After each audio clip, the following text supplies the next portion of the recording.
Hello guys, good morning. Nagluto nga po pala ako ng chicken barbecue sa kawali. Kakagising ko nga lang din po pala.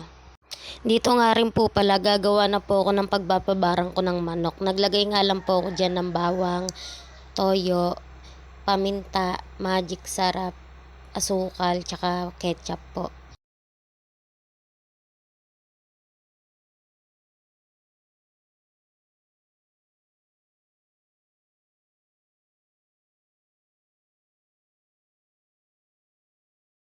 At halu-haluin nga lang po.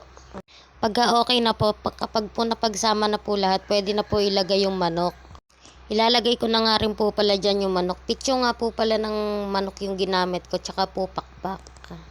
At bababaring ko lang po yan para po lumasa naman po. Mamaya ko pa naman po kasi lulutuin yan, kaya bababaring ko lang po muna.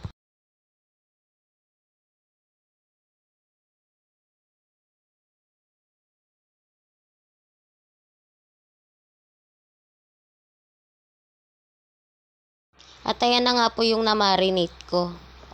Ire-rest ko po muna yan sa rep para po mamarinate. At dito nga po pala nung namarinate ko na, nilagay ko na po sa kawali yung manok. Piprituhin ko lang po magkabilang yan.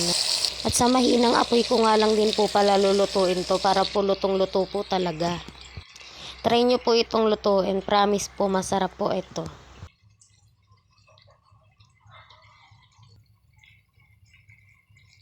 At nung medyo naprito na nga po yung kabila, ibabaliktad ko na po yan.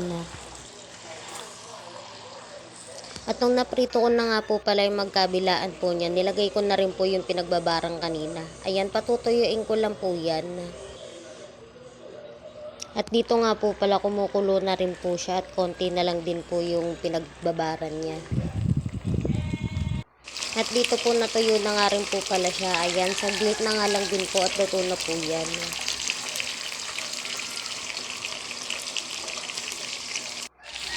At ayan po, luto na po yan.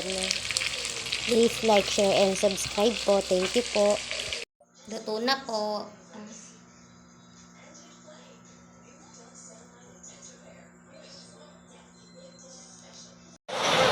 Kain tayo. Umuulan nga din po pala kaya po mainit po dito. Umulan ba sa bayan?